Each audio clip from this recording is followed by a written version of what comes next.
While Doctor Who was off the air, the expanded universe media picked up the slack, and while I await the arrival in the post of my No Shit award, it's important to note that this does not necessarily have to include the Daleks.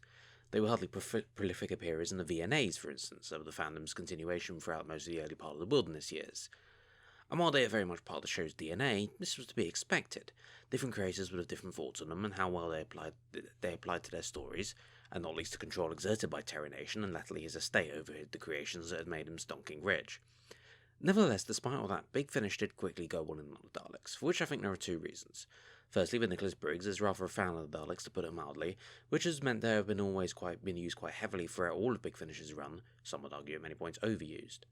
Secondly, while obviously the production costs of an audio drama are significantly less than that of a film production for TV, they also expect exponentially higher than that of a novel, so some wider appeal is needed, and well, slapping the Daleks on the front of things no doubt caught the eye in the various CD and record shops that Big Finish was sold in the early 2000s. So the Daleks very much became frequently staples in Big Finish, even in the early years before the overuse that I think in many places was a fair criticism. Up until this story, which was only just over 3 years into the main Ranger's run, the Daleks had 4 appearances in the main baddies of a story, with secondary appearances in a few others as well. I'm not covering all of those because frankly life's too short, and well, if you had to pick one Big Finish story, Dalek story, that holds enormous amounts of relevance today, both in general and how it ended up influencing the direction of Doctor Who, you wouldn't pick anything other than this story. Not only is it a remarkable achievement and incredibly told and realised story, it also directly influences the Daleks' eventual return to TV in NuWho, and more of a legacy of complex storytelling with multifaceted characters and motivations, which focused on the human drama rather than explosions, wasn't quite what became the norm in NuWho, and particularly not for Dalek stories. Its influence on that initial return was immense. Rob Shearman is without any doubt the most celebrated writer in Big Finish's history, and as if the credits frankly read like a bit of a fever dream of how absolutely incredible the hit-to-miss ratio, which is easy to calculate because the number of misses is naught, is. I mean, there's stuff like the Holy Terror, the Chimes of Midnight, Scherzo. The only tragedy is he did as little as he did, and when we got to Dalek, you will hear a lament on that being his only TV credit, but I digress. The story is another of those incredible hits and shows just how strong a writer he was for Big Finish, but I'll have other opportunities to discuss him in detail, as there's already a lot to talk about in the limited time we allocate for Big Finish reviews, but just thought I'd set the stage of our writer. First of all, we should discuss the wider themes and settings for Jubilee. The setting of the world we know turned into an impressive fascist regime is hardly novel even in Doctor Who, but it's the way Shearman does it differently. By having this entirely as a world created by the events of the story, it means it avoids becoming a cliché of such stories, and instead it's shaped around the events and themes of the story that matter. The fascist English Empire was shaped by the Daleks, by how they influence the worst in people, cause them to surrender to those worst impulses. And part of that is the power of the Daleks, even in defeat, and we'll get to that in a bit, but it's important to focus on those human impulses that have been brought out, which plays into one of the story's main themes, power. With a taste of power that defeating the Daleks and plundering their technology brought them, their power was achievable for those who had no idea how to use it. And yet this fascist state is not what you'd expect in other ways. In a way it's quite farcical. Its brutality is not through mechanized militarized efficiency, as is usually the case in fiction with this kind of thing, but just through the societal control to ludicrous extents. Everyone has to be data from Star Trek, as that allows you contractions, for instance. And yet, of course, this has the darker trappings of fascism as well, the women expected to be little pretty helper wives and all that. The farcical bit comes in when you look at how well these rules are being observed. Pretty much every character at one point or another has to correct themselves when they use a contraction, but also in how demented this society really is. And I don't mean in doing terrible things, although they do, but in how broken it is. Its leader is a paranoid rambling lunatic who keeps little people as prisoners to pretend they're Daleks. The populace are mindless sheep who chant anything they're told, and half of London is in ruins because of the whims of the previous leader. The society is so totally broken and horrifyingly sick. It's fascism by idiots, which would frankly be funny if it wasn't so horrible. This is reflected in the strength of the character work. Said paranoid rambling lunatic leader, Rochester, who's played by Martin Jarvis, who of course was no stranger to the Sixth Doctor, having played the Governor in Vengeance on Varos, and he gives a magnificent performance as a man who is both completely and totally insane and both entirely broken inside. He has enough self-awareness to know that he is a failure of a leader and accepts his emotions enough to know how he really feels about his wife, but is still so utterly insane and vile that he would mutilate people to act as his personal entertainment and send dissenters to death camps to die. As the Doctor points out, he might act all sad about it, but he still does it. He's a terrible man who wants to be a good one, but doesn't want to have to do all the pesky work of actually trying to be good. A genuinely despicable but complex villain, exactly what the story needed and gets. His wife Miriam, played by Rosalind Ayres, who is Martin Jarvis's actual wife, which is method acting if I've ever heard it. Anyway, she's on the surface a fairly common archetype in this kind of story. The proper doting little woman wife who is actually a manipulative schemer behind the schemes. But here it's different for two reasons. The reason she's doing her manipulative scheming, which is because she wants to be the doting little woman wife, and her weak husband, who won't hit her properly, yeah really, is not good enough in achieving that. Her choo-choo has gone a bit round the bend, in case you hadn't worked that out. Another sign of this broken world and what it does to people. And the second reason is her relationship with her husband, someone she sees as weak who actually does truly care for her. In this world she throws him away at the first opportunity, but in a coda we see them in the normal world where she does love him and care for him, showing this as always nurture, not nature, an insane broken woman as a result of an insane broken society. Her attempt to elevate Pharaoh to leader, for instance, shows this, because he's on the surface quite tough and smart, but really is just as loopy as the rest of them.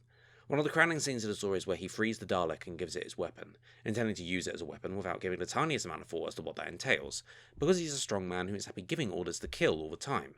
Which he does, and the Dalek refuses. Pharaoh gets a lesson in power, with the Dalek saying that if he wants to kill, he should do it, and if he won't, it will exterminate him. The target of the killing, the guard Lamb, who by virtue of just being an ordinary guard is about the least insane person in all of this, has, after Pharaoh was so happy to have him killed, absolutely no qualms when the tables are turned, and kills Pharaoh once the Dalek orders him to. The Dalek demonstrate that there's more to power than just giving orders to kill. It's about the willingness to get the job done. Lamb, on the other hand, is a soldier. He doesn't want power, he's happy just to follow orders, and he's a useful tool for the Dalek in that respect. In a story full of incredible scenes, this one really shows how well thought out everything is.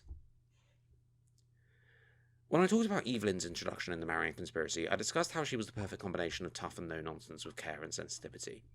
Over the many stories before, and indeed after this one, her character was coming to terms with the ups and downs of travelling with a Doctor and her place in that.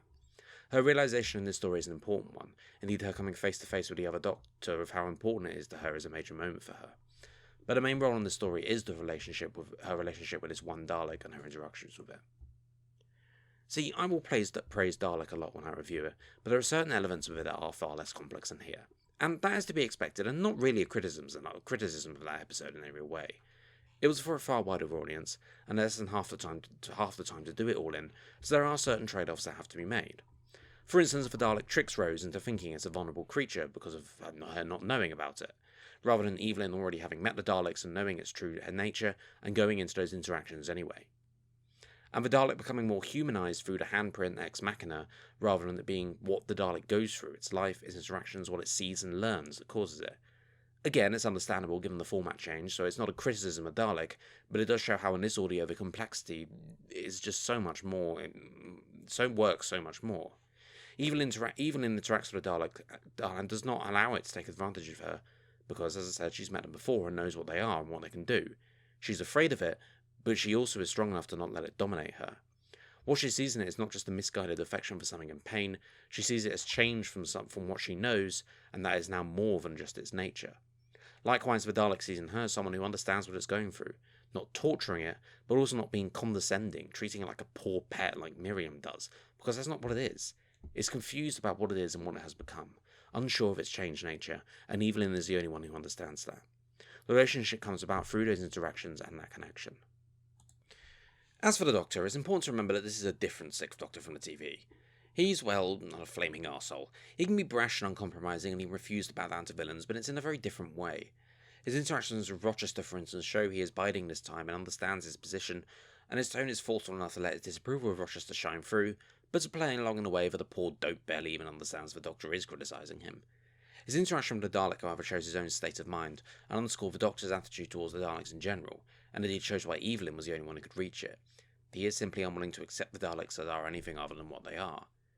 And to be fair, he is right, the Daleks have not changed their nature because one of them has been nurtured into something else. Again, nature versus nurture, see how these themes pop up? He also has a crowning moment where he gives the big hero speech, where he tells the humans in the crowd the Daleks have hatred and destruction built into them.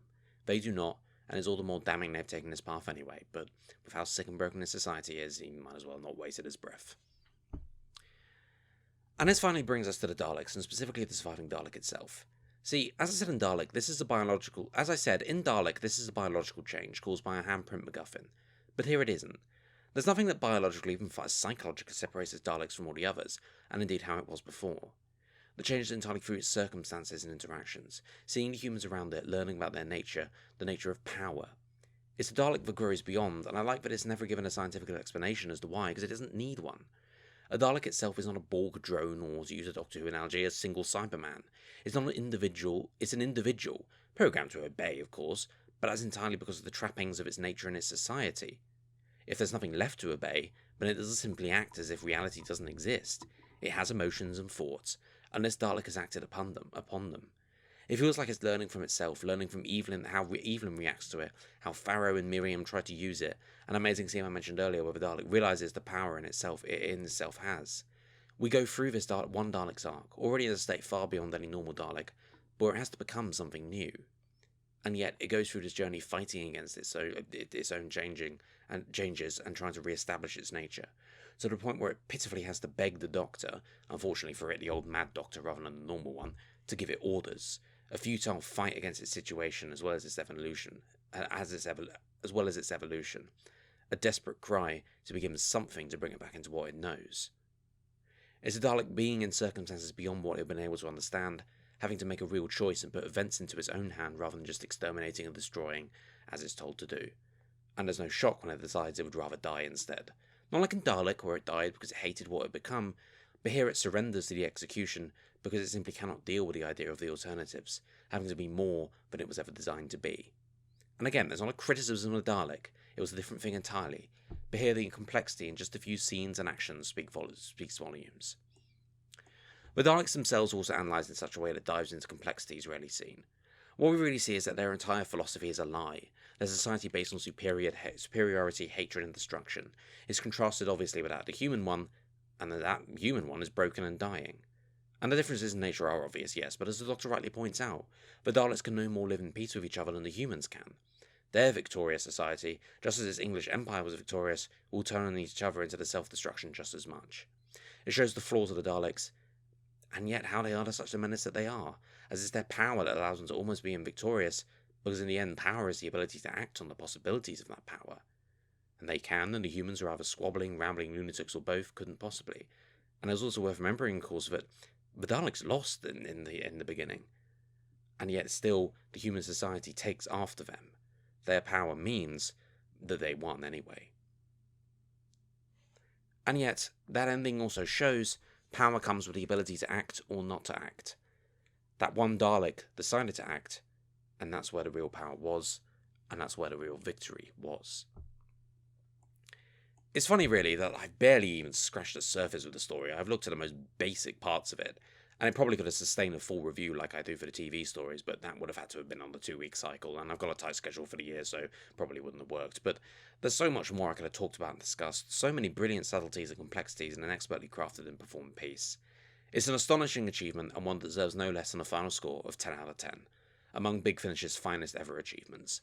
It's smart, exciting, entertaining, complex, deep and rich, smartly working with the strength of its characters, interactions and themes, and having its cool moments of spectacle, which are there plenty, come out of these elements and therefore feel earned, unlike they frequently do in NuWho.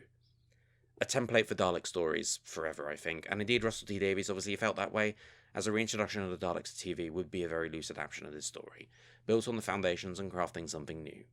Next week we'll look at that with Dalek.